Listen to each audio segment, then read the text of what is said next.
Oh my, what a beautiful day. Let's watch some YouTube.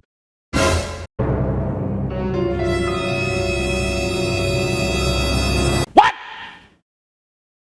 What the f?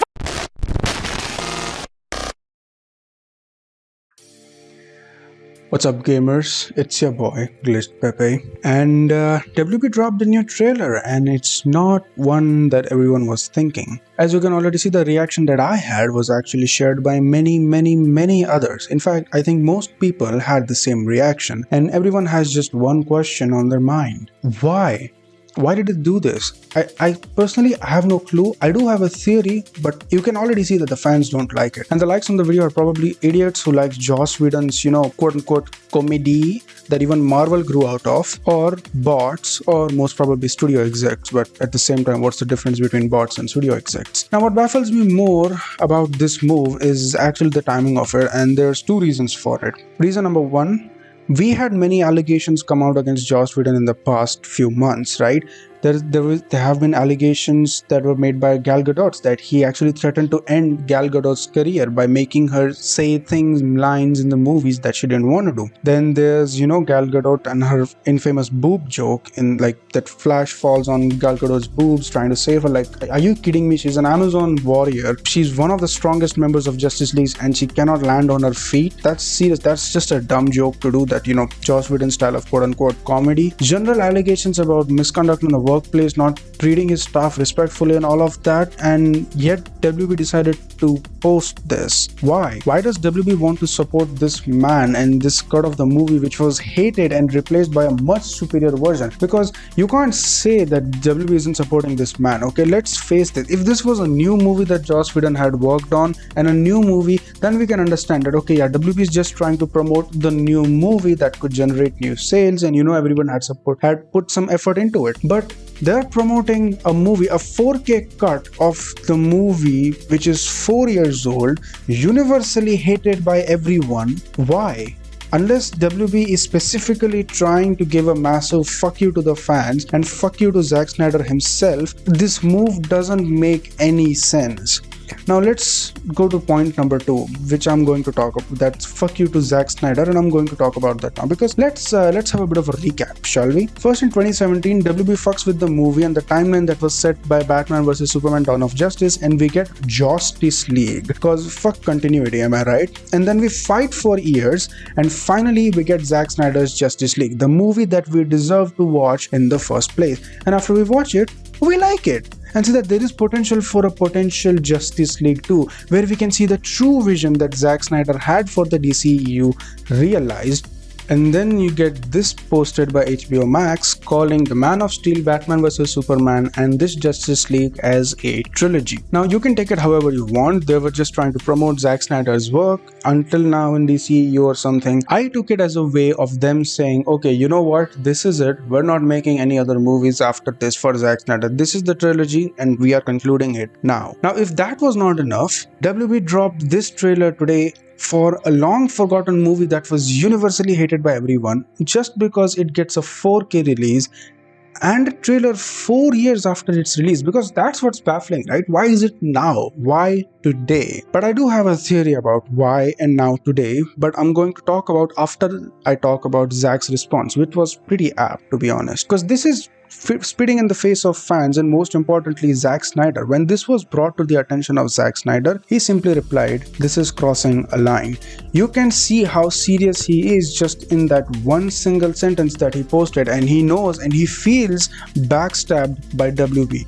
Now, to be honest, I'll say that even after doing all of this, if Zack Snyder himself comes and says that I don't want to work with WB because of the way they have treated me so far, I will completely understand. Let's make one thing clear. It wasn't WB and the DCEU characters that made Zack Snyder's great. No, it was Zack Snyder that made those characters great in those movies. It was Zack Snyder's talent itself. So if Zack Snyder says that I'm going to depart from WB and I'm not going to make any future movies with them anymore because of the way they have have treated me, it's totally understandable, and I hope that we're going to get more movies from Zack Snyder. Now naturally, after this was posted, a lot of people were pissed with WB and they started to cancel their subscriptions. This was pointed out by a guy on Vero, the social media platform that Zack Snyder uses, and he said, don't cancel our HBO Max subscription. If we want Zack Snyder's Justice League to rise more, we have to keep the numbers rising. If we want to restore the Snyderverse, we keep playing the rules. WB never faced us all, not us all united, and Zack Snyder then replied, that's right. And he's right, if you cancel your subscription, you're only making things worse for Zack Snyder and not better. Now, based on this, I made a conspiracy theory. Now, this is just a theory, none of this is confirmed, but this is just a theory as to what could be going on behind the scenes that we do not know. Now, to my theory as to why WB did this, the Restore the Snyderverse hashtag was one that broke all records. Okay, it broke the endgame records in mere days. You can find thousands and thousands and thousands of videos talking about just the hashtag itself and why they want this, and you can find millions of posts literally every day on Instagram, Facebook, Twitter, etc. What does this show? This shows support. What does support translate to? Sales and customers. Now, these are the people who will pay for the movie if it is ever made. Now, WB doesn't want to make Justice League 2 and 3. They have made that very clear. So, how do they convert their data into something that shows to the executives that people really aren't interested? You do this.